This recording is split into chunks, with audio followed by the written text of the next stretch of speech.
Assalamualaikum warahmatullahi wabarakatuh. Hai sahabat Pausule Indonesia, apa kabar? Ketemu lagi dengan saya Hatiwi, Kepala Sekolah TKSIT As-Salafus Sholeh. Semoga tidak bosan-bosan ya. Setelah kita mengetahui kerangka kurikulum satuan pendidikan, maka kita akan belajar bagaimana cara menganalisis karakter dari lembaga untuk kurikulum satuan pendidikan tahun ajaran 2024-2025. Seperti biasa, sebelum lanjut, tinggalkan jejak untuk like, comment, and subscribe supaya kami lebih bersemangat dalam membuat konten-konten selanjutnya. Ditunggu ya. Dalam analisis karakteristik lembaga, kita perlu memperhatikan beberapa prinsip, di antaranya yang pertama, pelibatan warga sekolah. Kita bisa melibatkan pendidik, tenaga kependidikan, peserta didik, orang tua maupun masyarakat. Prinsip yang kedua, data diperoleh dari situasi nyata kondisi sekolah. Data-data dikumpulkan secara real seperti apa sih kondisi sekolah yang sebenarnya. Prinsip yang ketiga yaitu alokasi waktu yang cukup. Kita mengalokasikan waktu yang cukup untuk pengumpulan, pengorganisasian, analisis, dan dokumentasi data. Prinsip yang keempat yaitu memilah informasi. Informasi yang kita dapat, kita pilih yang relevan dan menyimpulkan untuk mengembangkan strategi maupun solusi. Karakteristik lembaga yang kita analisis diantaranya, yang pertama, karakteristik peserta didik. Yang kedua, karakteristik pendidik dan tenaga kependidikan. Yang ketiga, karakteristik satuan pendidikan. Yang keempat, karakteristik sosial budaya. Dan yang kelima, karakteristik budaya lokal. Mari kita bahas satu persatu dari karakteristik yang akan kita analisis. Yang pertama, karakteristik peserta didik. Kita dapat menggambarkan karakteristik anak usia dini yang menjadi peserta didik di lembaga kita. Misalnya, anak usia dini itu bersifat unik, kemudian suka bereksplorasi, tidak gampang menyerah, rasa ingin tahu yang tinggi, dan lain-lain. Selanjutnya yang kedua, kita sebagai lembaga juga harus bisa atau mau menerima anak inklusi dengan syarat tertentu. Misalnya kita menyiapkan guru pendamping atau orang tua yang menyiapkan pendamping, seperti itu. Kemudian yang ketiga yaitu program yang dirancang untuk mengakomodir kebutuhan peserta didik. Berikut contoh karakteristik peserta didik. Setiap siswa adalah unik. Mereka memiliki kemampuan dan pengalaman belajar yang tidak sama.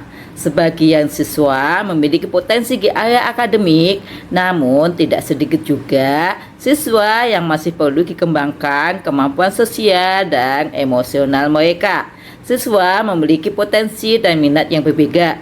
Sebagian siswa memiliki minat di bidang seni, olahraga, matematika, dan sains. Sekolah memfasilitasi kebutuhan mereka dengan menyiapkan program pengembangan potensi dan minat mereka.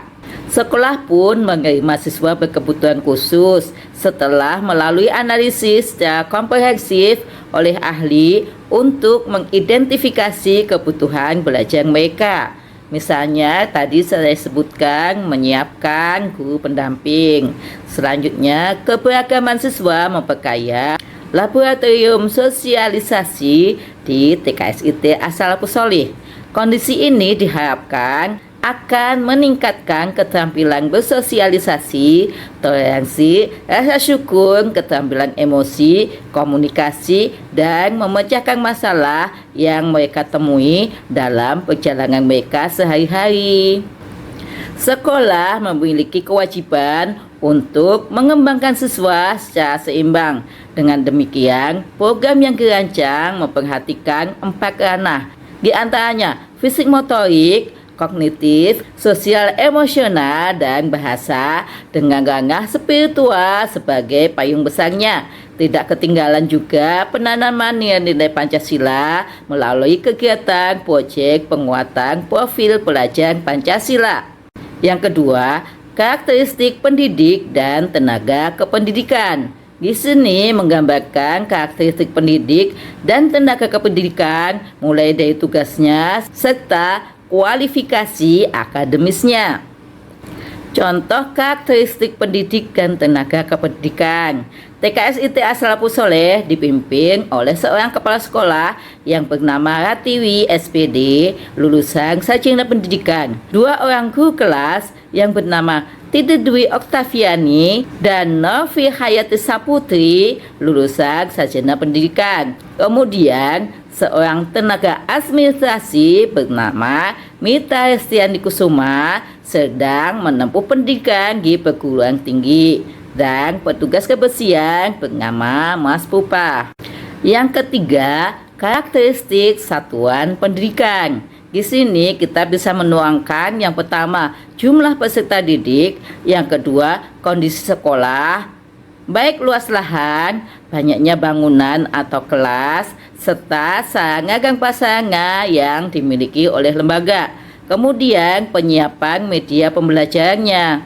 Contoh karakteristik satuan pendidikan adalah peserta didik di TKS ITA Salafus Soleh berusia 4-5 tahun, berjumlah 26 anak yang terbagi menjadi dua rombongan belajar, yaitu kelompok A usia 4-5 tahun dan kelompok B usia 5-6 tahun. Sebagian telah belajar mengaji di TPA, serta sebagian lain belum pernah bersekolah. Seluruh peserta didik TKS ITA Salafus Soleh beragama Islam. Hampir 80% peserta didik berasal dari keluarga, pekerja kantor maupun pabrik. Anak-anak terbiasa bermain di alam, baik di sekitar rumah maupun di sekolah. TKS ITA Salafus Soleh menempati lahan seluas 457 meter persegi dan bangunan permanen yang berdiri di atas tanah seluas kurang lebih 192 meter persegi. Halaman seluas 70 meter persegi dilengkapi selucuran, panjatan, papan titian, bola dunia, terowongan, jaring laba-laba, dan besi pelangi. Halaman sekolah juga memiliki lahan yang digunakan anak-anak untuk praktek bercocok tanam. Terdapat aula dengan luas 80 meter persegi yang dapat dimanfaatkan untuk pembelajaran outdoor. Terdapat juga fasilitas parkir motor seluas 64 meter persegi. Bangunan sekolah memiliki 8 ruangan, terdiri dari 1 ruang kepala sekolah, 2 ruang kelas, 1 ruang UKS, 1 ruang dapur, 1 ruang gudang. Di lantai 2 terdapat bangunan masjid dan 1 ruang serbaguna atau aula yang dapat digunakan untuk kegiatan bersama. Selain ruangan, di TKS ITA Salafus Soleh terdapat 5 kamar mandi dan 5 tempat cuci tangan. Ruang kelas dilengkapi 1 meja bulat, 9 meja anak, 6 kursi ukuran anak, rak buku bacaan, box tempat menyimpan mainan anak, 1 meja guru dan kursinya, loker untuk menyimpan alat tulis anak, papan gantungan untuk tas anak, rak buku, dan perlengkapan anak. Bahan dan alat permainan yang digunakan di TKS ITA Salafus Soleh dikumpulkan dari lingkungan tempat tinggal anak dengan bantuan orang tua peserta didik yang selalu mendukung program sekolah berupa bahan alam, bahan sintetis, maupun bahan daur ulang. Yang keempat yaitu karakteristik sosial budaya.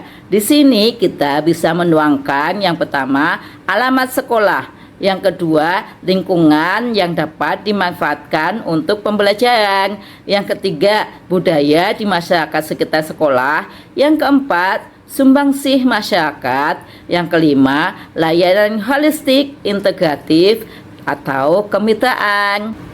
Contoh karakteristik sosial budaya.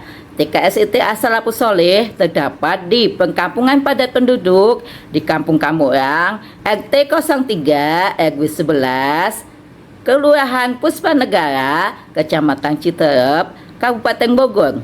Lokasi TKSIT As-Salafus Sholeh berada di dataran rendah dan kawasan industri, kebun, peternakan kambing, bank sampah, minimarket, dan lapangan dapat ditemui di sekitar TKSIT As-Salafus Sholeh sehingga dapat dimanfaatkan sebagai sumber belajar. Masyarakat yang hidup di pedesaan memiliki budaya Sunda yang masih terpelihara, yaitu silih asih atau kemanusiaan, silih asah mencerdaskan, silih asuh mendampingi, dan silih wawangi atau menyampaikan hal-hal positif. Seluruh masyarakat di sekitar sekolah beragama Islam, kerjasama dan gotong royong juga menjadi budaya yang masih sering dijumpai di tengah-tengah masyarakat. Salah satunya saat Hari Raya Islam seperti Idul Adha. Di sekolah dilaksanakan kegiatan sholat Hari Raya, pemotongan, dan pembagian hewan kurban. Menjelang Hari Raya Idul Fitri, diadakan santunan anak yatim dan pelaksanaan sholat Idul Fitri. Sebagian besar masyarakat bekerja sebagai karyawan dan rata-rata berlatar belakang pendidikan hingga sekolah menengah. Sumber pendanaan operasional sekolah berasal dari swadaya masyarakat serta bantuan pemerintah atau BOSP. Selain itu, donasi juga didapat dari masyarakat sekitar berupa bantuan tenaga dan dana yang digunakan untuk pembangunan atau renovasi prasarana sekolah. Di dalam layanan holistik integratif, TKSIT As-Salafus Sholeh bermitra dengan beberapa pihak, antara lain yang pertama, kemitraan dengan orang tua meliputi pertemuan rutin dengan orang tua dan parenting. Kemudian yang kedua, orang tua sebagai sumber belajar, orang tua sebagai penyedia makanan tambahan, orang tua sebagai petugas perpustakaan, orang tua mendampingi kegiatan outing kelas, dan orang tua menyediakan bahan ajar atau media pembelajaran. Selanjutnya yang kedua yaitu layanan pendidikan bermitra dengan Dinas Pendidikan dan Kebudayaan Kabupaten Bogor serta Korwil Kecamatan Citerep. Yang ketiga, layanan kesehatan dan gizi bermitra dengan Puskesmas Kecamatan Citerep. Yang keempat, layanan perlindungan bermitra dengan Kepolisian di Kecamatan Citerep. Yang kelima, layanan pengetahuan atau field trip bermitra dengan BNPB. Yang keenam, peningkatan kompetensi guru bermitra dengan organisasi mitra, IGTKI, dan PKG. Selanjutnya, layanan kemitraan dengan dunia usaha luar sekitar sekolah, yaitu dengan konveksi berupa layanan edukasi berkaitan dengan konveksi. Selanjutnya, yang kelima, yaitu karakteristik budaya lokal meliputi yang pertama bahasa, yang kedua adat istiadat, yang ketiga pengetahuan, yang keempat teknologi tradisional, yang kelima seni, yang keenam permainan tradisional, yang ketujuh olahraga. Berhubung sekolah kami di Kabupaten Bogor, jadi kami mengenalkan bahasa Sunda. Kemudian adat istiadat meliputi aspek ungkapan, peribahasa, upacara, cerita, permainan rakyat, naskah kuno, pengetahuan, sistem kemasyarakatan, kemudian masyarakat kampung budaya, dan nilai tradisi lainnya. Kemudian untuk pengetahuan meliputi metode budidaya dan pengolahan tanaman pertanian maupun perikanan, pengobatan, obat-obatan tradisional, kemudian resep makanan dan minuman. Selanjutnya, teknologi tradisional meliputi alat pengolahan tanaman pertanian, perikanan, peternakan, kemudian alat transportasi. Selanjutnya seni meliputi tembang atau kawis Sunda dan tarian Sunda. Permainan rakyat yang dimainkan turun-temurun oleh masyarakat, misalnya ucingan, ucing sumput, ucing benteng, galah asing, congklak, dan lain-lain. Kemudian olahraga tradisional yaitu olahraga asli masyarakat sebagai kekayaan budaya seperti pencaksilat. Demikian tadi beberapa contoh karakteristik yang dapat kita buat untuk melengkapi kurikulum satuan pendidikan di bab kedua. Semoga bermanfaat. Jangan lupa ya untuk selalu like, comment, and share video ini supaya lebih banyak teman yang dapat memanfaatkannya. Dan bagi yang belum subscribe, subscribe dulu ya, karena subscribe itu gratis. Terima kasih. Wassalamualaikum warahmatullahi wabarakatuh.